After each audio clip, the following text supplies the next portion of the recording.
Ngayon, kanina, yung members ng Dayangans ng Congress nag-press con. Naitanong ng mainstream media, once halimbawa niya may nag-file, kasi it is expected na may magpa-file nga po. Kasama rito yung bayan muna, pero naunahan na po na nitong grupo ng Akbayan. Yung Akbayan kasi tapos yung bayan muna, magkakompetensya rin. So naunahan sila ng Akbayan. Nauna na si Akbayan Representative Percy Sindanya na mag-endorse ng impeachment complaint. Yung impeachment complaint, mga kababayan, na kanyang in-endorse, galing po kay dating Senador Laila de Lima.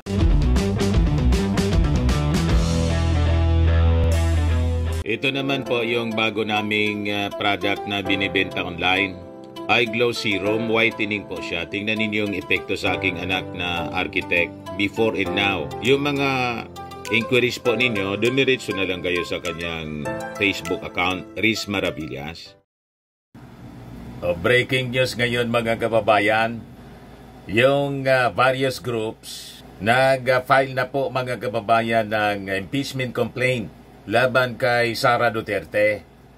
Yan po ang breaking news ngayon. Mula sa ABS-CBN, developing various groups to file impeachment complaint against Vice President Sara Duterte. Ayan po, yung Akbayan, bagong Akbayan congressman na si Akbayan Representative Percy Sindanya, saka si dating Senador Laila de Lima.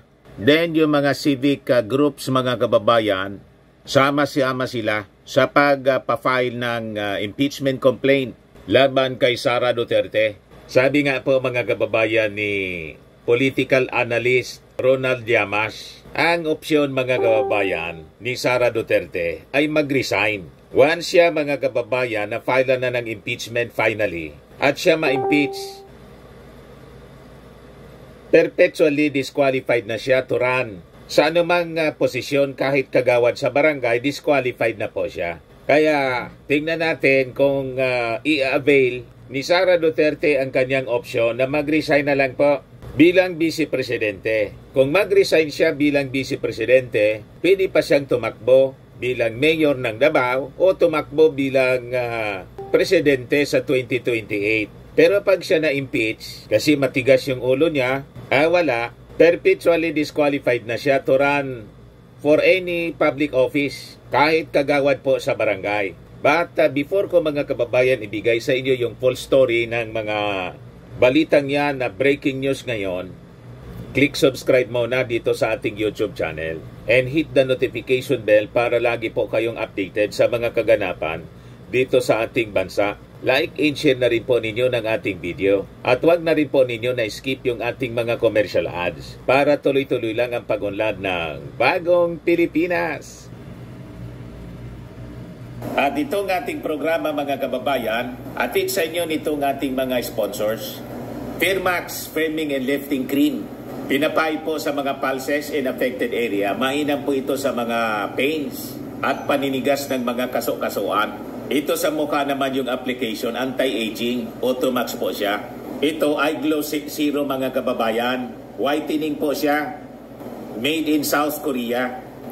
Ito naman po, Nengxia Red Mix Fruit Drink. Gawa po siya sa goji berry. May anti-cancer properties po siya.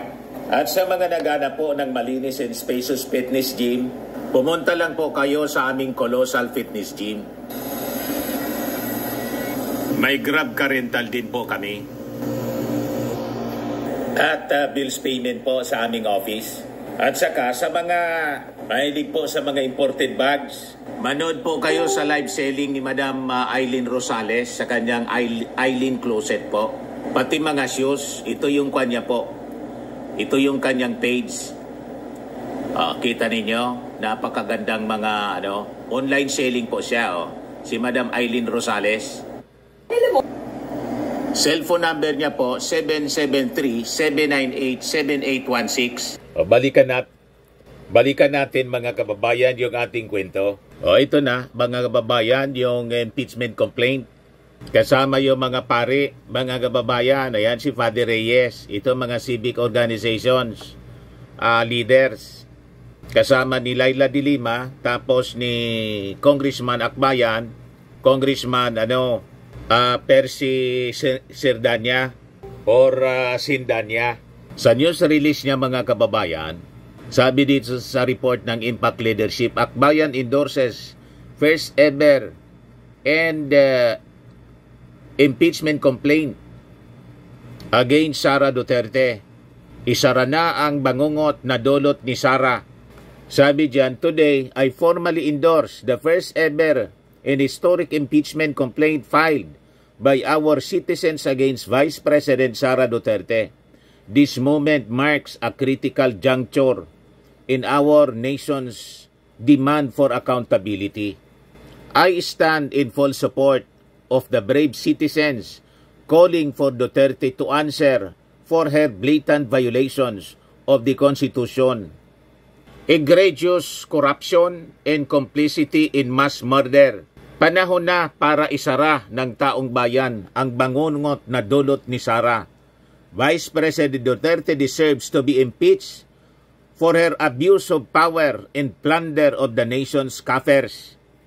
The Filipino people deserve a Vice President who is ethical, accountable, and committed to public service, not one who weaponizes authority for personal gain.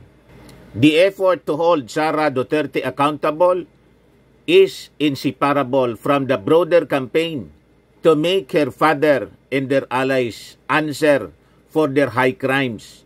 The Duterte regime's bloody war on drugs claimed tens of thousands of lives, leaving behind a trail of grieving families demanding justice, closure, and healing. Such closure remains elusive while the perpetrators of these atrocities continue to evade accountability and cling to power. Our country must not allow the Duterte family's legacy of corruption and mass murder to persist unchallenged. The entrenched culture of impunity and graft will only be dismantled when those who perpetrate and profit from it are held to account. This impeachment complaint is but a first step. I must inspire and pave the way for further efforts to bring the Dutertes and their allies before the altar of justice. We must demand a future free from the shadows of corruption and abuse, a future where power is wielded responsibly and in service of the Filipino people. So yan mga kababayan yung laman ng statement ni Akbayan Representative Percy Sindanya. Siya yung nag-endorse mga kababayan ng impeachment complaint laban kay Sara Duterte. Yan po siya mga kababayan.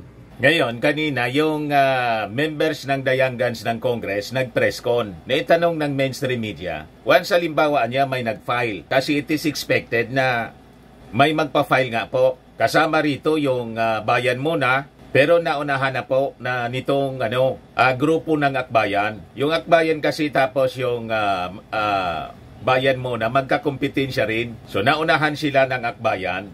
Nauna na si Akbayan Representative Percy Sindanya na mag-endorse ng impeachment complaint. Yung impeachment complaint mga kababayan na kanyang in-endorse, galing po kay dating Senador Laila de Lima. Ito siya sa report ng Usapang Kongreso. Greatest comeback, ML Party List lead nominee Laila de Lima is reportedly to file an impeachment case against Vice President Sara Duterte. De Lima is known as a vocal critic of the administration of President Rodrigo Duterte, which led to her arbitrary detention. So, ito na yung panahon ng paniningil sa pamilya Duterte.